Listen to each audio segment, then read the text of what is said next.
Hit you with another one of them old phenomenal shits.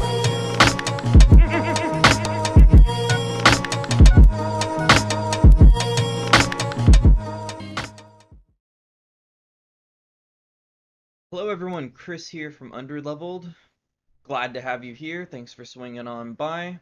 This is actually future Chris, because as you can see, I'm editing a video that I did like last week.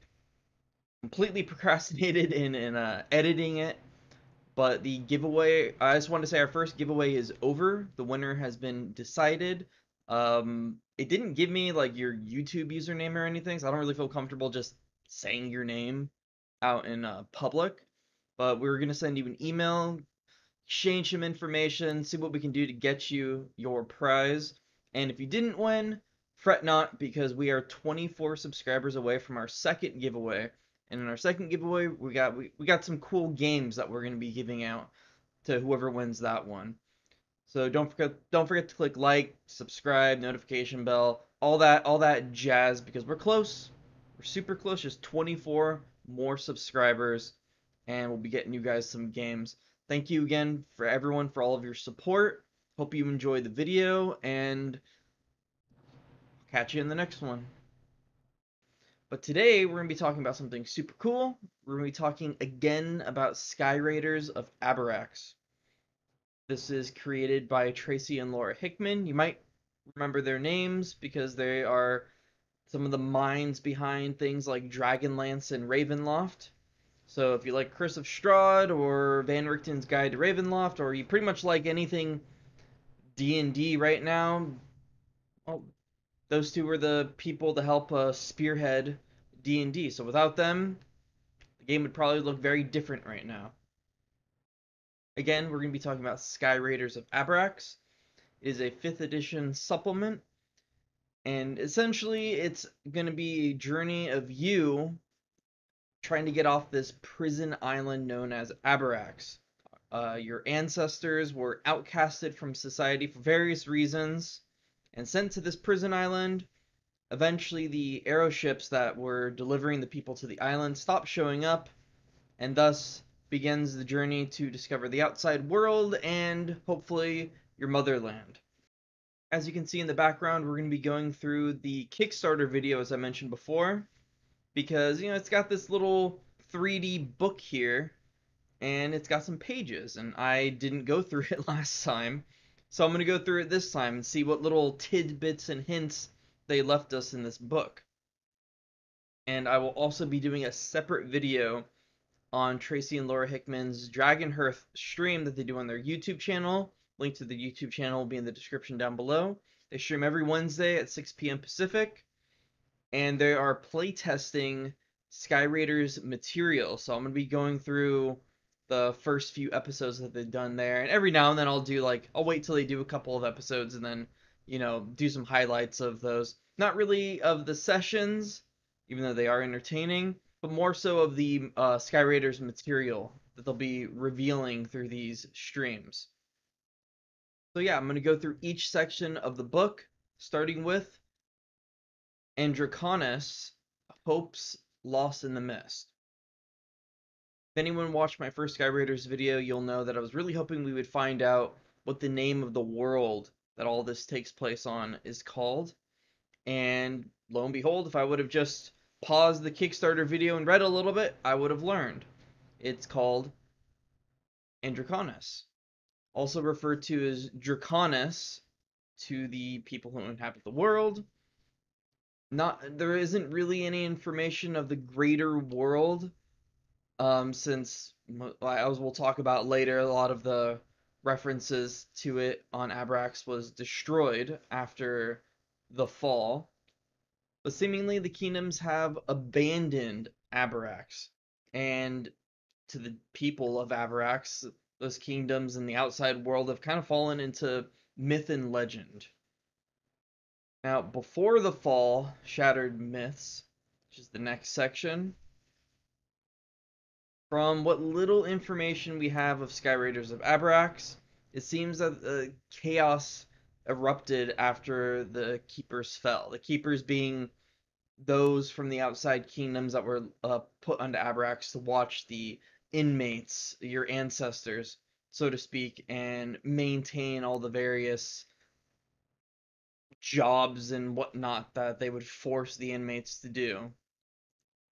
And it was because of the fall of the Keepers, that's when the information of the greater world became lost. Terminus was overrun during a war called the Possession War, which, I mean, kind of self-explanatory on what Possession War is. And Terminus, I would assume to be some sort of capital city for the Keepers, since it seemed to have the information of the outside world via the books, and they were burned through the process of the Possession Wars. Possession Wars being, for a little bit of clarification, the conflict between the competing warlords and, I would assume, the keepers and their families. Efforts were made by Barong of Pitar to maintain some information of the greater world.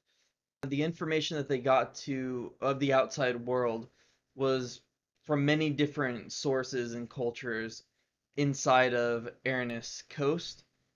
And, so it's a lot of secondhand information. So some of the things that we might find out in Abarax about the greater world might be wrong or skewed or whatever, because it's all hearsay. It's like the telephone game. But one common myth was of the powerful ruler demigod known as Halon. I'm sorry if I'm butchering any of these names, but y'all know English is hard for me. His actions to exile many of Abarax's ancestors and to halt anyone who opposed him is often seen as justified or cruel by, I would say, the current denizens of Abarax. Because, I mean, you would have to think the history as to why or how certain people of Abarax was sent to Abarax probably varies from location to location. So, some descendants might think that their ancestors their banishment to Abarax was justified, while others feel it's unjustified and maybe want to seek out revenge. A quote of Halon is, "Martyrs never fade, but exiles are soon forgotten." So you can kind of see that he is not a pushover, and he's kind of a dick. Now, after the fall, Aranis Coast is the next section. Aranis Coast is the southeastern section of Abarax, which you can see in the map by my head, which I believe might be like the starting region, starting place of our adventure in Abarax. A lot of the section is general, like, geography stuff, but some useful information that I found was Mount Gunug.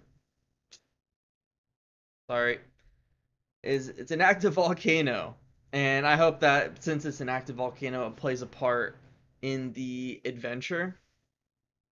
The volcano and its associated mountains form a sort of border that separates Aranis from the majority of the island known as the Wilds.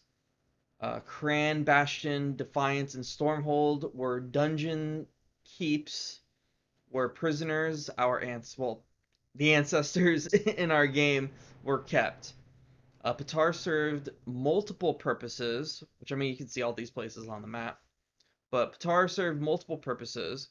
One use was to serve as a retreat for the keepers and their families, like a sort of vacation spot. Second was to be a safe retreat from potential island uprisings.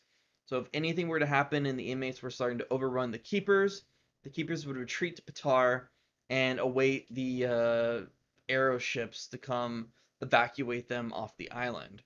But, which I'm sure you can kind of piece together, aeroships stopped coming. Thus the Possession Wars. Thus, I'm sure you can imagine what would happen when the keepers retreated to Patar to evacuate the island. So what we have up next is the Barong Ancestry. I'm going to pop up some of the flavor text so y'all can pause the video and read that, or skim through it while I'm going through this. Their ancestral classification is Dextan, which I'll be kind of going over that in a little bit, like, what ancestral classifications are and whatnot. And their ability score +1 to strength and constitution. They mature at 45, live to be about 120. Medium size, and they average about 7 feet tall, 280 pounds. Their speed is 30 feet. Their peculiar traits are your ancestral features. So, some terminology for this book. Aptitude is your suggested classes and professions, which in this case would be like bards, clerics, fighters, crafters, merchants. Kind of seems like more roundabout race. And the Barong are obviously like essentially buff panther-like humanoids. A legacy of silence and power, as well as thoughtful calculation section. Those sections kind of provide a lot of useful information that could contribute to character development, role playing, maybe your backstory. Again, I'm not trying to essentially read through everything, just kind of giving you an overview of the things that I find interesting in this. Strong cultural ties. The Barong culture, they are essentially found in Patar, and they're rarely raised outside of that culture. Specific information about their culture is found in the Abarax culture section, but we don't have access to that yet. So, we still got some surprises yet to come for the Barong. If any Barong are found to be raised outside of Patar, they're instantly brought back to Patar and raised there. And from what I understand, even if they don't integrate into that culture or adapt to the average Barong, like they kind of just stay in Patar. Like if they try to leave, they're just going to be brought back, so they kind of just deal with it. Now their traits, their traits are a little interesting. The wording of them, I don't know if it's just because I read over it like right after I worked out, so I was a little brain dead. But you'll see what I mean when I read through it. So they have stealth, and that's the chance of you being detected while you're moving stealthily is 10% of the normal chance. So I don't know if that would mean you have advantage on stealth checks, or if they're going to kind of give you like a bonus to it instead of advantage disadvantage. That's kind of what I'm getting from the wording of a lot of these, is that instead of giving you like advantage, disadvantage, and just kind of keeping it like that, I think they're just going to give you like bonuses or reductions to certain things. So fixed gaze, you have to have line of sight between the Barong and the enemy needs to be looking in your general direction. There's a 70% chance that the subject will be fixed by the gaze, plus or minus 5%, depending on the level difference and where it leans. Creatures fixed by the gaze may not act for the rest of the round unless they're, hit or shaken. Barong cannot perform any other action unless it breaks contact with the enemy. Next up is acute hearing. You may hear certain sounds, voices, or spoken words at double the normal range. So I'm not sure if they're gonna stick with this type of wording and dealing with like percentages and stuff like that, or if this is just like the generalities of what these traits are, and then they're gonna fine tune it for when the book actually comes out. Not really sure, but maybe it's just percentages for me fly over my head because I not a math person. But we'll figure it out when it comes out. It's still. I mean, this is all test stuff at best. So I'm very excited to see what they do with it. Next up, we have the Ancestry section. Ancestry is basically the physical qualities you inherit. Stuff like size, features, ability scores of strength, dexterity, constitution, and your culture will also have an impact on those ability scores. And now for the sections. Ancestral and cultural ability score increases. Cultural ability score increases are more achieved through learned behaviors. It gives a lot of general information that helps clarify things for newer players, like, age, size, all that jazz. But I'm assuming anyone who's watching this video on Skyraiders probably knows all of that. But if you want to check it out, you pause the video, skim through it. It might have some cool little tidbits for you. But I assume we all kind of get the gist of all that stuff. The 4 classic ancestral pairs. Now, Undrlvld, probably butchering that name. Bogranus, again probably butchering the name, was a chronicler in the ancient world, coming from the region of Vistia along the Maelstrom coast during the Age of Light. He provided categorizations of beings from different ancestries, and it was eventually pushed to the common lexicon of Undrlvld. So I'll be popping up, if I haven't already, the classifications, so you can kind of check out how he breaks everything down. Now, you'll recall that the ancestry that we just got was labeled as Dexian, which you can see on the upper left side of the little chart thing that I'm pulling up. We're moving on to Haven. I'm gonna pop something up for you guys.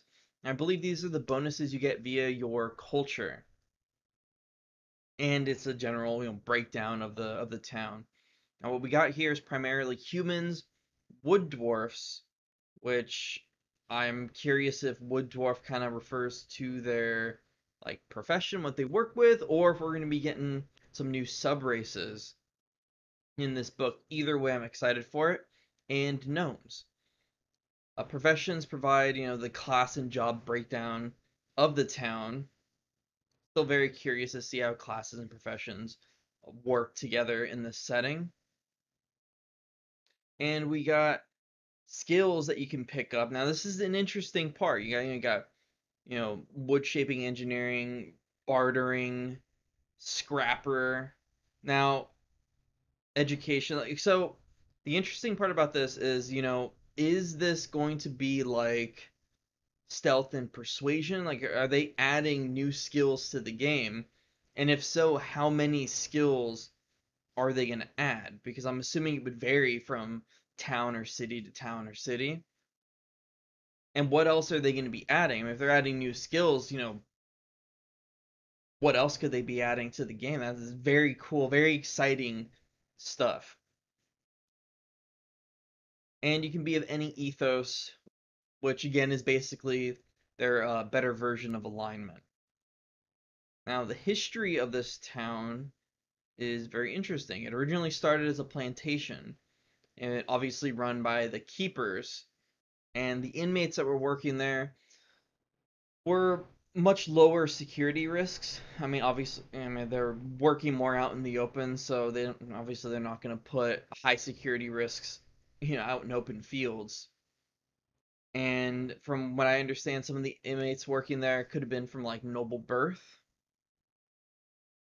So, and they weren't treated as badly as other locations. Now, that was before the fall. After the fall, the plantation still did better than most places. This was due to it being a lot more self-sufficient with like its farmland and whatnot. As time passed, that would change as a lot of the other larger keeper facilities from like Terminus and whatnot grew more desperate for resources.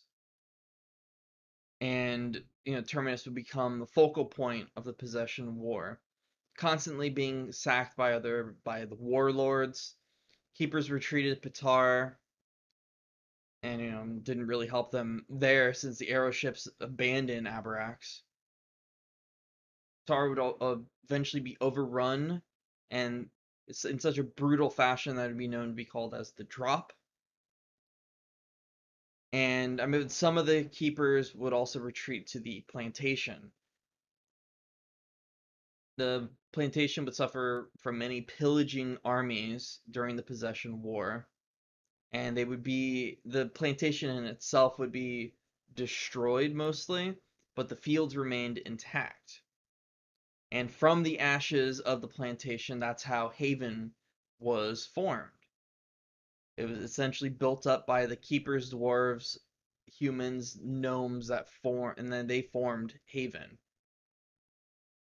It's an agricultural trade source, as well as an important crossroads between the mechanical expertise of salvage to the northeast and other city-states to the south and west. Next up, we got Aeroship flight and navigation, which I know the Aeroships are going to be a huge selling point for a lot of people who want to be, your sky-high pirates. Now, what we got here, Sliff engine, part of the Aeroship. The Sylph engine is the heart of the Aeroship. It uses Sylph as a force matched against the natural aether that flows around the world, and that is what allows it to take to the skies. Sylph bottle, the container of the reactant Sylph, held in a free-moving 3-axis frame of rings, allowing the Sylph to adjust to the field generated around it. Usually fixed toward the back of the ship between the vent domes. You see, this is a lot of technical stuff that I'm sure in a game you'll probably need to know, whether it be for like maintenance or being able to navigate the ship and stuff like that. Aether veins, curved polish reflecting plates that react to the Sylph. In the bottle, to determine the size, shape, and properties of the Sylph field. Primary sets of these vans are damper vans, small aether vans in clamshell configuration attached to the Sylph frame. Primary means of controlling the general force of the bottle or shutting it down completely if necessary. Life vans, also called flight vans or the Bard.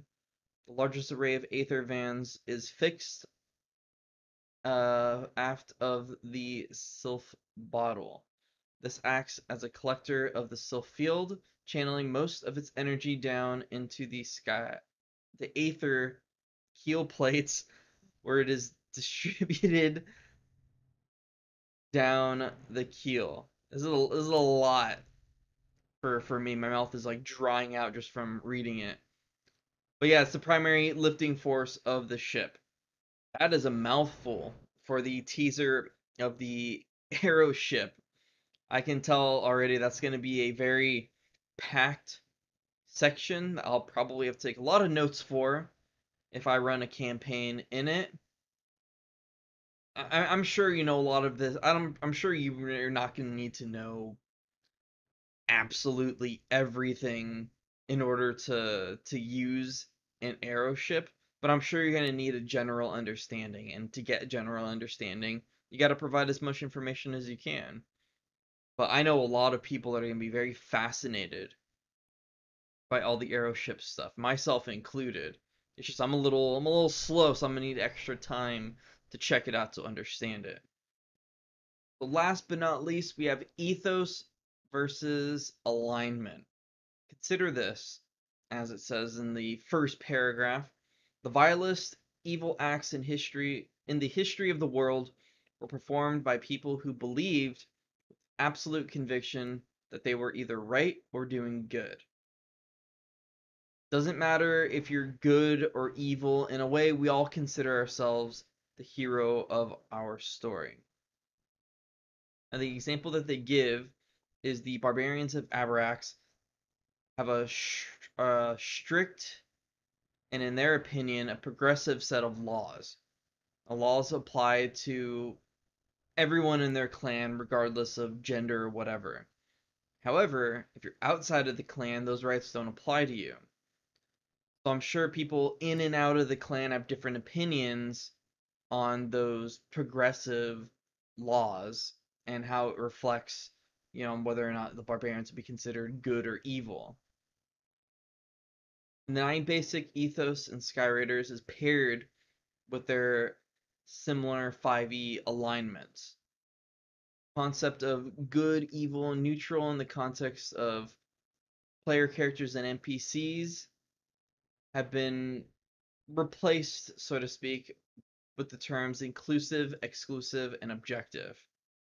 These next couple of sections where it goes over inclusive, objective, and exclusive, and the little ethos table that we have there, I'm gonna do something I don't normally do and just kind of read through those parts directly, because I know alignment and whatnot is a very heated topic of discussion amongst some people. Some people find it useful, some people find them useless, and I don't want to misinterpret anything here. So we got inclusive. Accepts the idea that others outside our ethos may be partners and included in our group.